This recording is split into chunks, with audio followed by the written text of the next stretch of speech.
En esta primera parte se tratará de abordar la política educativa a partir de la consideración de la aplicación de políticas públicas. Abordar el tema educativo significa hacerlo siempre bajo tres ejes. A, lo estructural, es decir, el sistema en sí mismo, la organización, todo lo que tiene que ver con la edificación. Y B, lo pedagógico, es decir, la relación que se establece entre el educador y el educando. Y C, lo didáctico, que representa cómo se disponen los contenidos para su mejor apropiamiento o comprensión. Al definir una política educativa, lo hacemos siempre bajo los tres ejes mencionados, y luego a medida que se avance en las presentaciones, se desarrollarán más en detalle cada definición, constituyendo no solo una descripción, sino también una aclaración de conceptos y tratar de elaborar entre todos una propuesta. Gracias. ¿Cómo se definen las políticas públicas? Siempre digo que cuando se asume una función pública, no es necesario que el funcionario sea especialista en todos los temas. Sí es imprescindible que quien lo haga en cualquier tema sea especialista en políticas públicas. En este caso, una política educativa es definida en primer lugar por una decisión política de hacer de la educación un tema prioritario. Sin este primer paso, es imposible desarrollar una política educativa transformadora y establecer a la educación como política de Estado. De esta manera, cualquiera sea el área a administrar, cada funcionario tiene la capacidad de gestionar los recursos humanos que lo acompañen en la gestión, diseñando la planta orgánico funcional. Organizar los recursos asignados con criterios de eficiencia y eficacia de acuerdo a los lineamientos trazados. Evaluar periódicamente lo actuado e informar con la verdad, pertinencia y frecuencia necesarios. Acciones a realizar. Es necesario coordinar una política educativa con A, la salud y la alimentación. Esto es fundamental. Para educar, es imprescindible que primero al niño o al educando se lo alimente. O sea, un cerebro sin nutrición no puede recibir educación. No es posible ningún éxito educativo con desnutrición, sobre todo infantil. Hay que tener en cuenta que el cerebro de un niño pesa el doble a los 6 meses y a los 18 meses alcanza el 80% del definitivo. Y a los 5 años ya ha alcanzado el 90% de su tamaño. Otra cosa a tener en cuenta es la infraestructura. Los contextos de aprendizaje y la estructura edilicia y de servicios deben ser los adecuados para un buen proceso de enseñanza-aprendizaje. Sin estas dos cosas, salud y alimentación e infraestructura, es imposible toda acción educativa. En cuanto a los niveles de ejecución, toda la estructura administrativa, mediante programas elaborados, se pone en marcha, se desarrolla y paralelamente se realiza un control, seguimiento de los objetivos propuestos y una evaluación sistemática. En cuanto al proceso de elaboración de políticas, es decir, cómo se elabora una política educativa, se comienza siempre con las teorías propuestas y las planificaciones, es decir, qué es lo que se va a hacer y qué objetivos se plantean para su cumplimiento. Esto mediante las prácticas que se utilizan y sobre todo por la toma de decisiones, porque en la mayoría de los estamentos o niveles educativos hay que tomar decisiones y muchas veces tienen que ver con una política de Estado del nivel superior. ¿Qué partes componen el sistema educativo? En primer lugar, el político, es decir, el nivel de decisiones, el nivel donde se toman las decisiones necesarias para llevar adelante. Luego está el nivel técnico, es decir, el de asesoramiento de aquellos quienes elaboran los programas educativos, personal técnico, personal de planta y que asesora al máximo nivel de conducción. Y por último, lo administrativo, o sea, la gestión burocrática del sistema en sí, cómo se lleva adelante toda la planificación educativa y toda la parte administrativa del mismo sistema.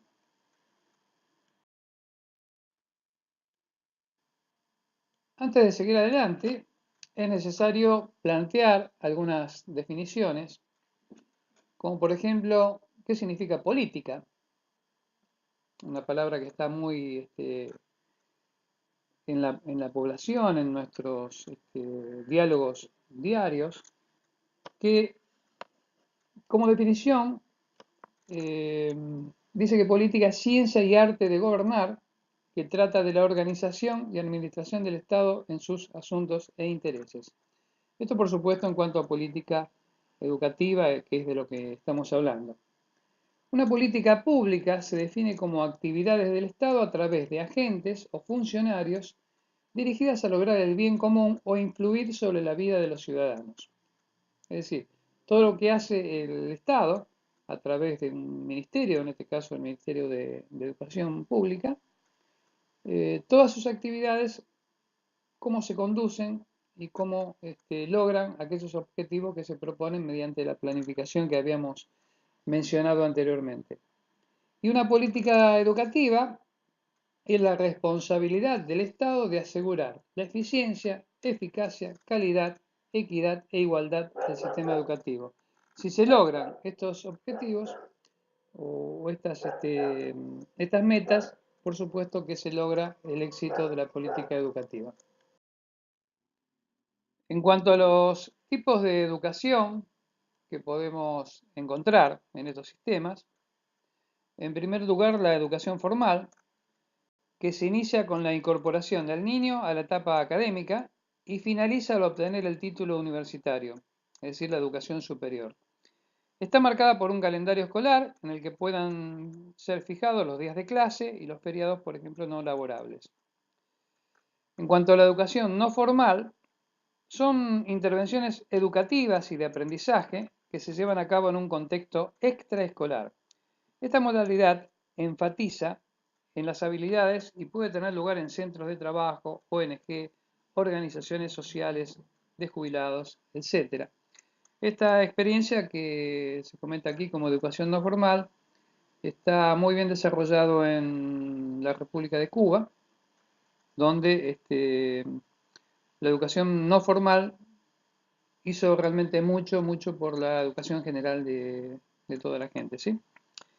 Y en cuanto a la educación en valores, que es otro tipo de educación, pero que forma parte del conjunto global de la educación o política pública, cualquier política educativa debe primero establecer las bases de una educación basada en valores ciudadanos, personales, morales, religiosos. Cada sujeto de aprendizaje debe tener una escala de valores que sirva de guía en todas las disciplinas y en la sociedad. Vamos a ver un poquito en esta diapositiva, un poquito de historia de la educación formal en la Argentina y cuáles son los periodos más notables de esta educación formal.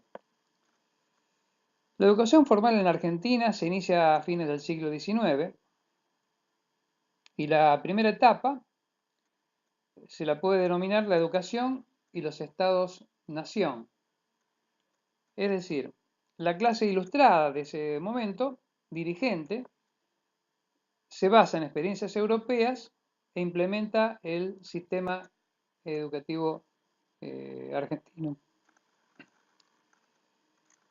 La segunda etapa, que podríamos denominar la educación y el desarrollo, se basa en la convicción de que el desarrollo económico debe ser impulsado por la elevación del nivel educativo, considerando la educación como inversión y no como gasto. Esto tiene lugar sobre todo en las etapas de los gobiernos radicales de Frondizi, de Ilia. Y podemos tomar como ejemplo que durante el gobierno de Arturo Frondizi aumentaron el número de escuelas técnicas, se crearon el INTI, el INTA, el CONET, el CONICET. Y también podemos mencionar que durante el gobierno de Arturo Ilia, el PBI invertido en educación fue del 23%. Hay que tener en cuenta que actualmente la inversión en educación, tomando en cuenta el PBI, está alrededor del 6%. Y en la mayoría de los países también se centra alrededor de ese número. Y la última etapa, que podríamos denominar educación, mercado y globalización, se intenta reconocer el valor central de la educación y el conocimiento, tanto en el desarrollo económico como en el comportamiento ciudadano. Vamos a considerar, por último, cuáles son los actores de la política educativa argentina. Y podemos considerar lo siguiente. Uno, debe responder al criterio de funcionalidad con cuadros suficientemente formados en base a objetivos. Dos, son el nexo entre las autoridades educativas y los directivos. Es decir, esto nos estamos refiriendo a los cuerpos de inspectores y supervisores. Su función, más allá del control y supervisión, debe ser de colaboración con el cuerpo directivo. El punto 3, que se refiere a la estructura directiva de los establecimientos, deben estar muy bien capacitados para gestionar una escuela autónoma, participativa, apoyando la labor docente y no docente, como también gestionar los recursos necesarios y seguimiento de la funcionalidad del establecimiento. El punto 4, que se refiere a educadores y personal no docente, debe ser, ante todo, un profesional, y el sistema educativo debe crear las condiciones necesarias para ello, establecer las titulaciones, asignar remuneraciones e incentivos acorde a esta profesionalidad. El punto 6, que se refiere a la familia, es actor principal de este proceso educativo, ya que hay ciertos valores que pertenecen exclusivamente al ámbito familiar. Y es en la medida que esta familia establezca lazos con el cuerpo directivo, con los docentes, con la escuela, es cuando se produce el mejor intercambio y por lo tanto los mejores resultados. Las organizaciones sociales y religiosas son muy importantes también por el hecho de que si una política educativa tiende a que la escuela libere sus fronteras, libere sus muros, tenga un fluido contacto con las organizaciones sociales y religiosas, sobre todo cuando yo mencionaba el tema de la educación no formal.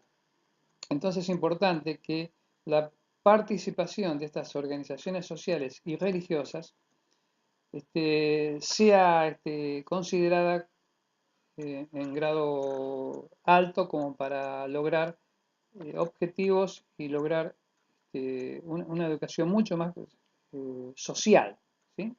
Que es uno de los fines de la educación. Y el punto 8 se refiere a los destinatarios de la acción educativa, o sea, del educando. Esto no se refiere exclusivamente, por lo menos desde mi punto de vista, a lo que llamamos aquí los pibes o los chicos. Una educación integral debe estar dirigida a no solamente los chicos en edad temprana, en edad inicial, acción primaria o acción secundaria, sino también considerar la educación superior y sobre todo la educación del adulto y la educación de la familia. Estas son políticas integrales que deben ser tenidas en cuenta a la hora de diseñar una política educativa.